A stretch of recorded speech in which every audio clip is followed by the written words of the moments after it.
Ce podcast est généré automatiquement à partir de sources publiques. Bonne écoute. Bonjour et bienvenue sur Piste Ouverte, le podcast qui décrypte l'actualité brûlante du sport automobile. Comme chaque semaine, nous plongeons au cœur des enjeux, des innovations et des passions qui animent notre discipline. Aujourd'hui, un programme dense nous attend. Entre décisions majeures des instances dirigeantes, défis du sport auto français et un fascinant voyage entre passé glorieux et technologie d'avant-garde. Exactement, et je sens que cet épisode va nous faire passer par toutes les émotions, Michel. Des annonces qui vont modeler l'avenir de nos championnats, aux histoires de légendes ressuscitées en passant par la vitalité parfois insoupçonnée de notre sport à l'échelle locale. Accrochez-vous, car la piste est ouverte.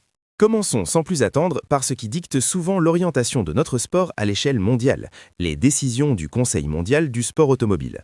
Ce sont des moments clés où l'avenir des règlements techniques, sportifs et financiers est gravé dans le marbre. Les récentes réunions ont, comme à leur habitude, apporté leur lot de confirmations et de changements. On parle ici de l'architecture même de nos compétitions, de la sécurité des pilotes à l'intégration de nouvelles technologies, en passant par la maîtrise des coûts, un sujet éternellement sensible. La maîtrise des coûts, c'est le nerf de la guerre, n'est-ce pas? Chaque saison, on voit des équipes, des championnats entiers lutter pour leur survie financière. Ces décisions du Conseil mondial peuvent faire ou défaire des projets. J'imagine que l'accent est toujours mis sur la durabilité et l'équité sportive. Mais comment cela se traduit-il concrètement pour les écuries et les organisateurs? C'est une excellente question. Historiquement, la FIA a toujours cherché un équilibre délicat. En 2026, l'impératif de réduction des émissions carbone et l'adoption de carburants plus verts continuent de peser sur les décisions. Il y a aussi une volonté de renforcer la sécurité des véhicules et des infrastructures, souvent en réponse au retour d'expérience des dernières saisons. Les changements réglementaires visent à niveler le terrain de jeu, à éviter qu'une seule écurie ne domine trop longtemps, ce qui peut nuire à l'intérêt du public et donc aux retombées économiques pour l'ensemble du sport. En substance, il s'agit de garantir la pérennité et l'attractivité du sport automobile dans un monde en constante évolution.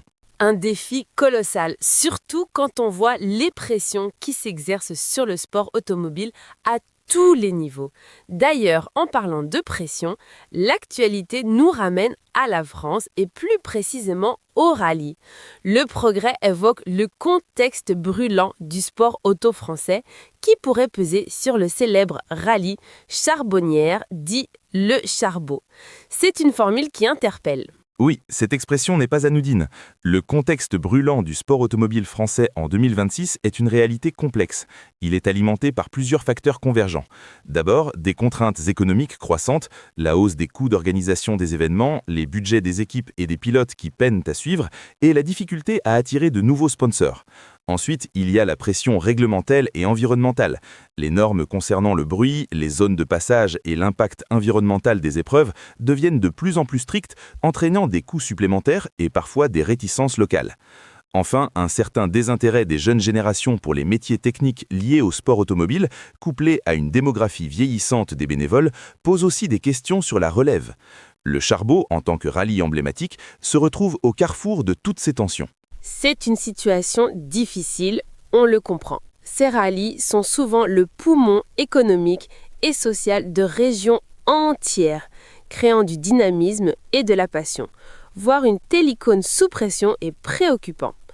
Mais l'ASA Morvan nous montre qu'il y a aussi des éclaircies, avec une très belle moisson Pascal des Morvan.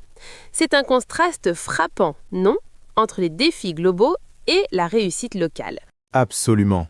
C'est même fondamental de souligner cette dualité. L'ASA Morvan, comme de nombreuses associations sportives automobiles régionales, incarne la résilience et la passion pure qui animent les bases de notre sport. Leurs moissons Pascal sont le fruit d'un engagement bénévole colossal, d'une gestion rigoureuse et d'une ferveur intacte pour la compétition. Cela prouve que, malgré le contexte difficile, le sport automobile continue de vivre et de prospérer là où la passion est le moteur principal. C'est une lueur d'espoir qui montre que le sport auto français, malgré ses défis, a des fondations solides grâce à ses acteurs locaux. C'est rassurant d'entendre ça. Et en parlant de fondations solides et de passion, on ne peut pas ignorer l'héritage. Opel, par exemple, célèbre cette année 125 ans de sport automobile. C'est une longévité incroyable qui témoigne de l'ancrage profond de certaines marques dans notre univers.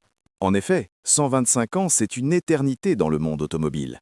Opel a débuté dans la compétition bien avant l'ère moderne, avec des victoires en rallye, en course de côte et même en circuit. Des modèles comme la Manta, la Kadett ou plus récemment la Corsa en électrique ont marqué les esprits et démontré l'engagement constant du constructeur. Cet anniversaire n'est pas seulement une rétrospective, c'est aussi un rappel de la capacité d'une marque à s'adapter, à innover et à rester pertinente à travers les époques. Leur histoire est riche d'ingénieurs visionnaires et de pilotes audacieux. Par exemple, la marque a connu des succès notables dans les années 70 et 80 en rallye, avec des pilotes comme Walter Röhrl. C'est une empreinte indélébile. Et cet héritage, on le voit aussi prendre une nouvelle vie avec des projets comme la renaissance très exclusive de la Lola T70S. On parle là d'une icône du sport automobile, une voiture qui a marqué son époque et qui revient sur le devant de la scène. C'est un phénomène fascinant qui prend de l'ampleur. La Lola T70S était une bête de course des années 60, une voiture de sport prototype qui a défié les plus grands sur les circuits mondiaux. Sa renaissance, souvent par des ateliers spécialisés, témoigne de l'appétit insatiable pour ces machines d'exception. Ce n'est pas seulement une reproduction, c'est une célébration de l'ingénierie et du design d'une autre époque, avec souvent des améliorations contemporaines pour la fiabilité et la sécurité. Le marché des voitures de collection et des continuation cars est en plein essor, et la T70S en est un parfait exemple. Elle incarne la quintessence du plaisir de conduite pure sans les assistances modernes. Et si on parle de voitures iconiques qui refont surface, l'histoire de cette Bugatti EB110 Super Sport perdue pendant 24 ans et retrouvée avec seulement 665 km au compteur est tout simplement hallucinante. C'est le genre de récit qui fait rêver tous les passionnés. Totalement. La Bugatti EB110 est une supercar mythique des années 90, conçue pour célébrer les 110 ans d'Ettore Bugatti. La version Super Sport était encore plus exclusive, plus légère et plus puissante. N'oublions pas que seulement 30 exemplaires de l'EB110 Super Sport ont été produits. Retrouver un tel joyau après plus de 2 décennies et dans un état quasi neuf avec un kilométrage aussi infime, c'est une véritable capsule temporelle. C'est une pièce d'histoire automobile qui ressurgit et sa valeur sur le marché des collectionneurs est bien sûr astronomique. Cela souligne la fascination pour l'exclusivité et la rareté dans le monde de l'automobile de prestige. Ces histoires nous rappellent l'importance de la mémoire dans notre sport. René Doré, par exemple, est décrit comme la mémoire iconographique du Grand Prix des Planques. C'est un rôle essentiel, non? Ces personnes qui documentent et transmettent l'histoire. C'est un rôle absolument capital. Des figures comme René Doré sont les gardiens de notre histoire. Le Grand Prix des Planques, comme tant d'autres événements locaux ou régionaux, a contribué à forger l'identité du sport automobile. Sans ces archives, ces photographies, ces témoignages, une partie de notre histoire collective serait perdue. Ils permettent aux nouvelles générations de comprendre d'où nous venons, les évolutions techniques, l'ambiance des courses d'antan.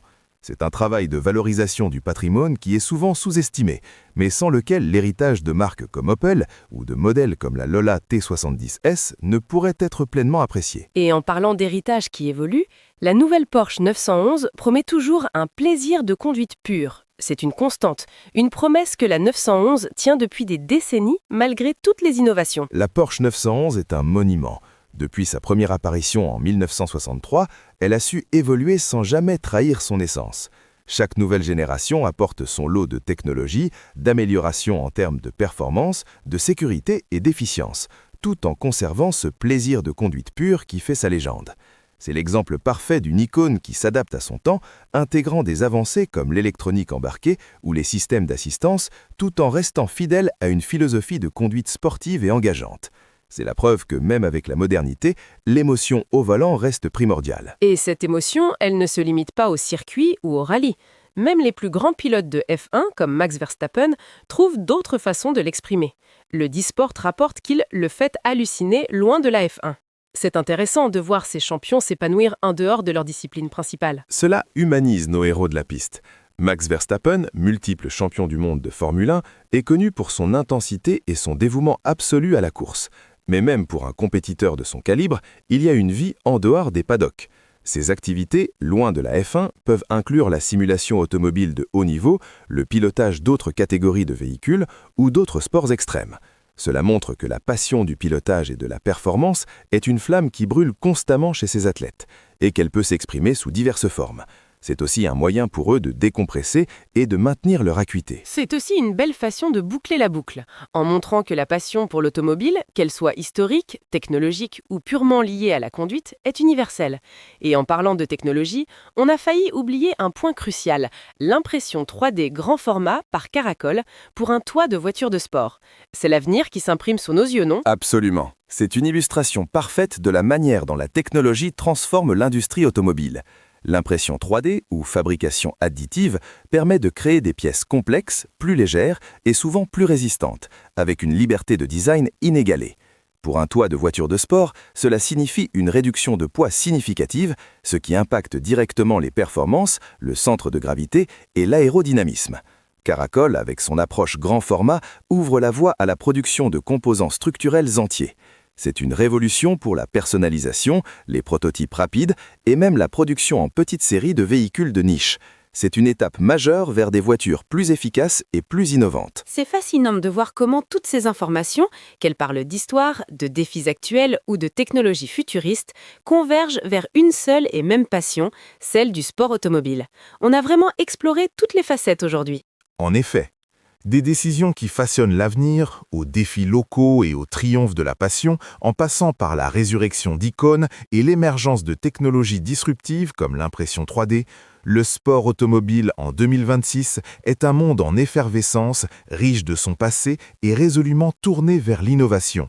Un monde où chaque tour de roue écrit une nouvelle page. C'est tout pour cet épisode de Piste ouverte. Nous vous donnons rendez-vous très vite pour de nouvelles analyses et découvertes. D'ici là, restez connectés à la piste. À bientôt! À très bientôt!